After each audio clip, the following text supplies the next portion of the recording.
less nowadays. And actually, really, in the olden days, were people who had a special relationship.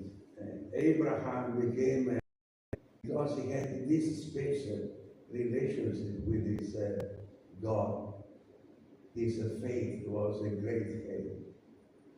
And Moses also, he became a kind of ruler, a leader, because he was of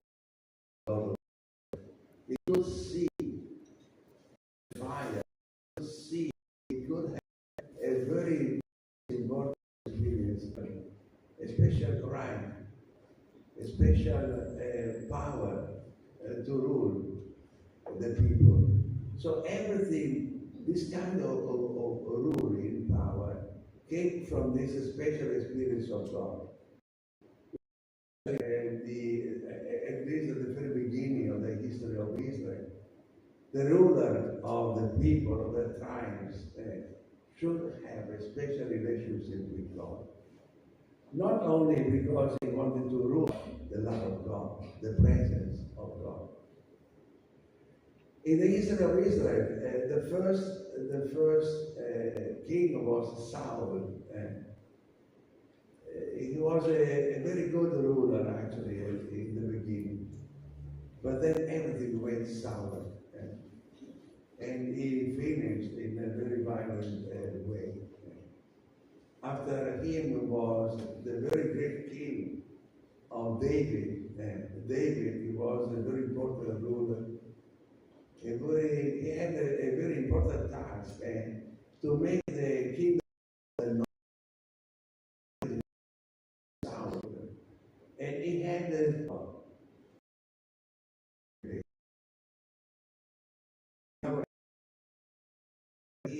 king Solomon, the third king, a very important, majestic temple for God. But after that, all the kings of Israel went from bad to worse.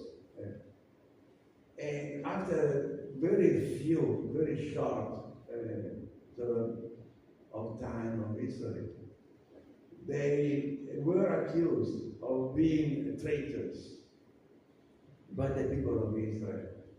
They were defeated by the enemy armies, because they didn't trust anymore the ancestors' God. And they had once again to be slaves in a very foreign country, Babylon. So never again a king, a ruler. We should find once again a ruler who had. So from that time on, from the 5th century, 6th century before Christ's birth, we had people of the people. So it's quite astonishing that now we have this kind of feast. Jesus is the King. We have this kind of solemnity. So we can understand that just looking at the first reading today. Slave in Babylon, but he got a place in the palace of the king of Babylon, because he's a very understanding people at that time. And now his word, there is a special names that comes from a special vision, like in a dream. He said, as the visions during the night continued, I saw one like a son of man coming on the clouds of heaven. The ancient one, and was presented before him, one like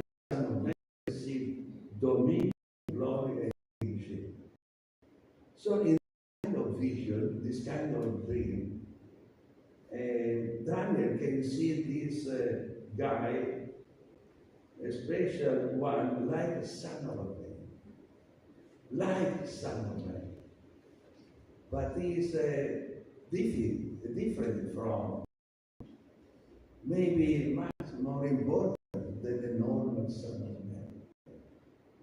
And this has a, as a he uses a special way to introduce himself to people. On the clouds of heaven is coming. And he goes and he's going towards the ancient one. So we have somebody who is like a son of man, who is driving on the clouds, going toward the same, the ancient one. So it's a kind of dream, it's a kind of vision. But the church can see in this kind of vision, this like son of man, Jesus himself, that he is the Messiah.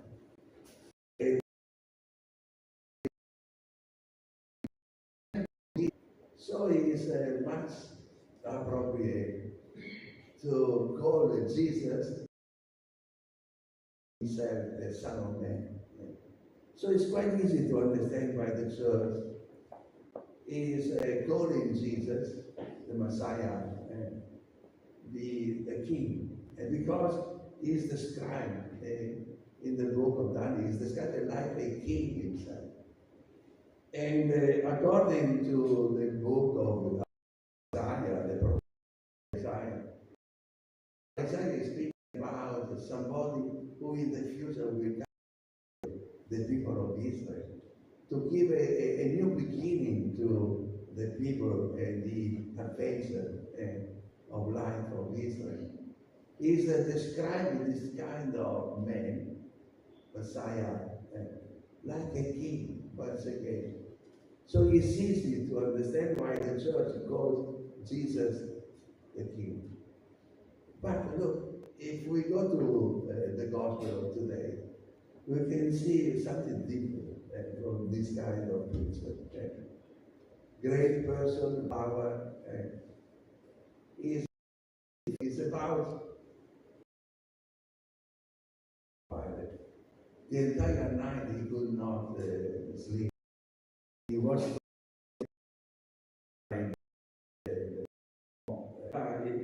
he was ill a lot of times. Now he's a very tired, a poor man, a very weak person in front of Pilate. And Pilate, who is a great, is an important person, a Roman person, who represents the power and the authority of Rome in this land of Israel, is asking Jesus, are you the beaten the head and laughed at? Are you a king, the king of Jews? And Jesus looked. Now he has the feeling that something went wrong during his arrest. People, his own people, and he's a criminal. And they are accusing Jesus in front of the Romans as being somebody who is a rebellious guy, somebody who is against the power of the Roman Empire. He himself goes a king of Jews, something that goes against the power, the authority of Rome and the Caesar and the emperor for Rome. And so Jesus is asking Pilate, do you say this on your own or somebody else has told you? So he can feel that he is the object of something that is a kind of obscure plan from his people. And Pilate said, I don't care about this, okay? I'm not a Jew, but I know for sure that your people accuse you, and now you are in front of me because they say that you are a king. And so Jesus said, okay, my kingdom does not belong to this world. If my kingdom did belong to this world, my attendants would be fighting to keep me from being handed over to the Jews. So what kind of king am I? Very weak, not protected by any army, by any soldier. And Jesus said, very important word.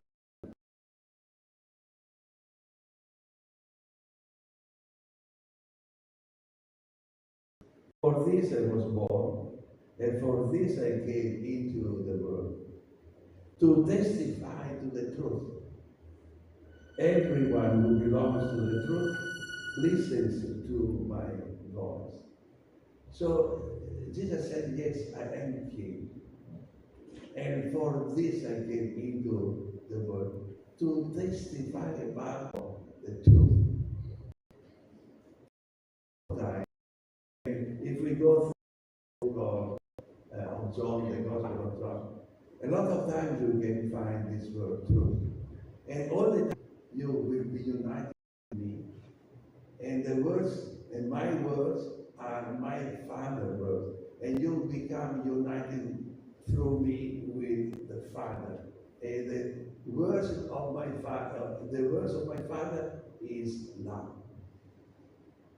And so everything that belongs to God belongs to love.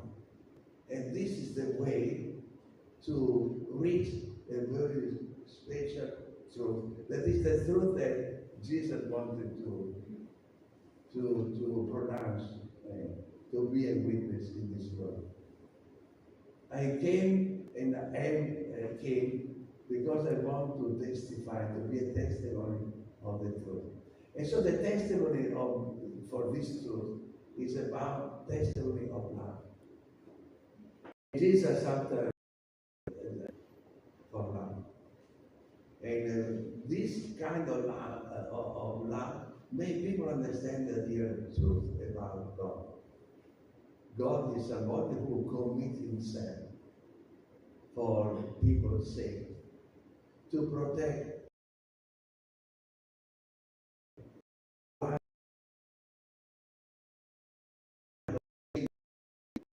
We can see Jesus Christ. He's not the king of power. He's not the king of important robes. He's the king of love and the service. Today, what we are celebrating is this kind of very poor king who offers his love for love, and he is serving through the entire history of mankind. He is a continuous serving us. Do you remember when, in the last verse during his supper, last summer, he said to his people, I had to leave you, but I leave you a commandment, a new commandment. You should love each other as I love you. So Jesus said, so the love that comes from God make people understand the only and important truth. And be a good tool of being a sign of unity